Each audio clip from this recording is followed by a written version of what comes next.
Yan. So, good morning. Or good day, pag-usapan natin na ang trapezoid. So, si trapezoid po ay anak ni quadrilateral and yung distinct characteristic po ng trapezoid ay it has one pair of parallel sides. Ito yung distinct characteristic niya na kaiba sa kite and then sa parallelogram and many other quadrilaterals. So, one pair of parallel sides lang po siya. Okay, so meron tayong tinatawag na isosceles trapezoid. Ibig sabihin, yung dalawang side niya, di ba yung taas niya, yung upper part, ito at saka ito, siya po yung parallel. Ibig sabihin, hindi sila nag-meet kahit i-extend mo. And then, since isosceles siya, so yung QR natin at saka yung PS ay congruent or equal. So, sa given na to, paano kukunin yung median ni U? So, by the way, ang median po ay yung pong segment na connecting doon sa middle point. Di ba kapag yung midpoint nung sa isosceles sides, we have QR, ang midpoint niyan ay point Q, tapos yung PS, ang midpoint ay T. Pag kinonect mo yung dalawang segment na yun, yun yung tinatawag na median. Okay? Now, to get the measurement of the median, meron tayong formula na kung saan median is equal to 1/2 of the upper base or yung base 1 natin plus yung base 2 or the lower base. So, meron tayong given na 31 and 43. To get the measure or the length of TU or the median, 1/2 times, ano yung B1 natin? 31 plus 43. Pag inad natin itong dalawa, we have 74. Tapos, 1/2 times 74 or simply 74 divided by 2 is 37. So, ibig sabihin, 37 yung length ng median natin. 37 units. So, that's how you get the median. Now, what if ang binigay naman po ay hindi yung median? Ang unknown ay yung one of the bases. So, pwedeng upper base, pwede rin namang lower base. So, ganito yung gagawin. Given that NO is 40.2, yan, given na siya, and then yung RS natin, or yung median natin is at 63.8. Paano kukunin yung lower base? So, ganito lang kasimple. Ang pinakang formula lang natatandaan nyo dyan is median times 2.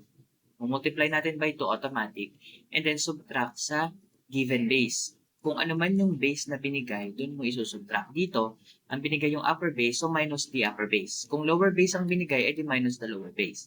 So, ganun lang gagawin natin. 63.8 multiplied by 2. So, that's 16, carry 1, 6, 7, then 12, 127.6. And then, susubtract natin yung upper base natin or yung given base, which is 40.2. So, we have 4, then we have 7, and then 12 minus 4 is 8. So, 87.4. So, the lower base is approximately 87.4. So, that's how you get the unknown base of the isosceles trapezoid. Next.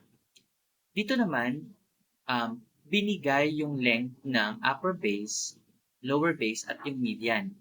Pero, meron tayong unknown variable, which is yung x. So, we don't have the exact value of or exact length ng upper base and lower base. So, anong gagawin natin?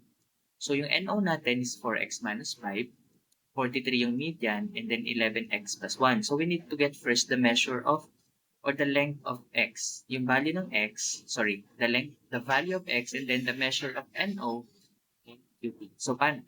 We're going to use the formula, yung 1/2 then, di ba? Median is equal to 1/2 of base 1 plus base 2. So, gagawin natin, substitute lang natin. Di ba ang median natin na binigay is 43 equals 1/2 of, ano ba yung upper base? 4x minus 5 plus, ano ba yung lower base natin? 11x plus 1. So, ito lang yon, yung base 2 and then yung base 1 yung nasa taas.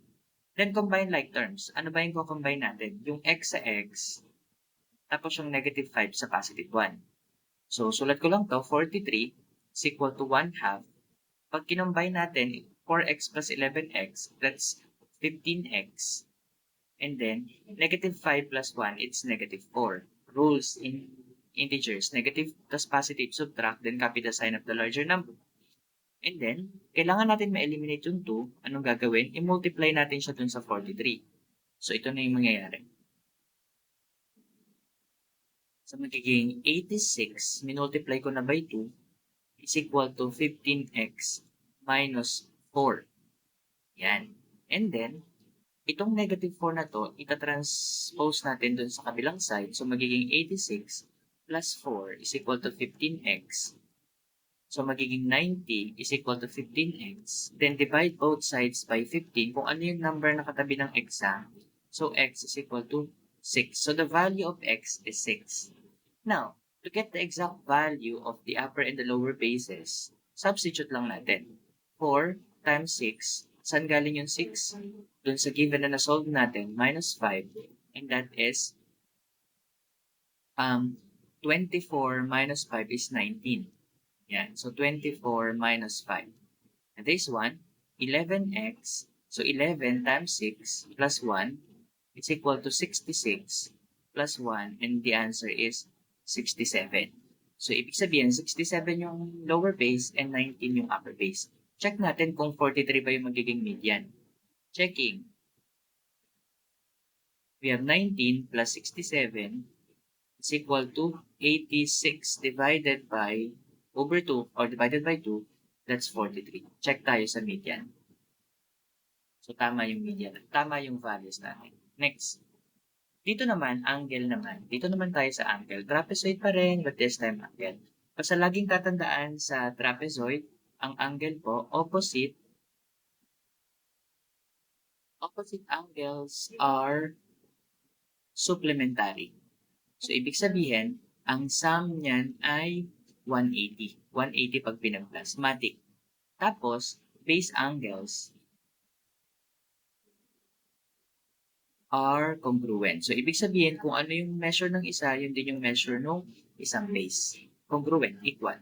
So, ibig sabihin, ang binigay dito is 3x plus 5 and 115. So, alam natin na sa kabuuan ng trapezoid, siya ay opposite. So, ibig sabihin, pag pinag-plus natin, yung 3x plus 5 plus 115 or yung 115, dapat equal siya kay 180. Kasi nga, supplementary. So, combine lang, 3x, si 115 plus 5 is 120 equals 180. Then, lipat natin si 120 sa kapila para ma-solve yung x. So, 3x is equal to 180 minus 120. So, 3x is equal to 60. Then, divide both sides by 3. Cancel. X is equal to 20. Now, to solve for the angle of this, so, syempre meron tayong value ng x. Nakuha na natin. Ngayon, substitute natin. 3 times 20 plus 5, so that's 60 plus 5 or 65. So, 65 degrees yung measure nito. Yan. Di ba base angle? So, ibig sabihin, congruent siya dito, 65 degrees din. Now, ang hinahanap is angle DEH. Ito, yung part na to. Now, dito sa trapezoid na to, since corresponding angles, parallel yung H at GF, corresponding angles, dalawa lang naman sukat ng trapezoid eh. Mag-minus ka lang na 180, makukuha mo na. So, this is automatically 65 na rin. Kasi dalawa lang ang sukat ng trapezoid. Okay, plus. Dito naman, halos same case, pero iba yung nawawala. Dito yung may pink part. Yung TNL natin is 9x plus 3, itong part na to. And then, yung given natin na 14x minus 27. Now, since di ba parehas na corresponding parts, pwede kong ilagay din dito yung 14x minus 27 kasi congruent yan dalawa eh. Kuha? Now, meron na tayong idea. Since base angle ng 9x plus 3 at saka 14x minus 27, pwede nating i-equate sila. So, 9x plus 3 is equal to 14x minus 27. Pwede yon. Kasi nga, equal yung base angles eh. So, ilipat natin yung 9x sa kabila, tapos yung 27 dito. Bakit? Kasi 14 to, mas kailangan mag-adjust yung mababa. So, magiging 14x minus 9x, at yung kabila is 3 plus 27. Change the sign. So, 30 is equal to 5x. Then, divide both sides by 5. Bakit 5x? 14 minus 9. Cancel. X is equal to 6. So, the value of x is 6. Ano bang hinahanap? NLR. Ito. Itong question mark na to. Now, si NLR, dahil 14x minus 27, di ba nga 180 yung Itong part na to, ito at saka yung consecutive na yun. So, kukunin natin muna yung angle na to, yung 14x minus 27. Substitute natin yung 6 minus 27. Ano ba ang 14 times 6? That's 4, 284 minus 27, and that is 57 degrees. So, kung ito ay 57 degrees, para makuha mo itong kabila, dahil nga supplementary, mag-minus ka ng 180. 180 minus 57. So, 3, 7, 2, 1. So, the answer is 123 degrees. So, ganun lang kumuha ng mga angle sa trapezoid kasi nga dalawang sukat lang yan.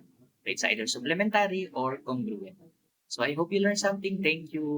And don't forget to like this video.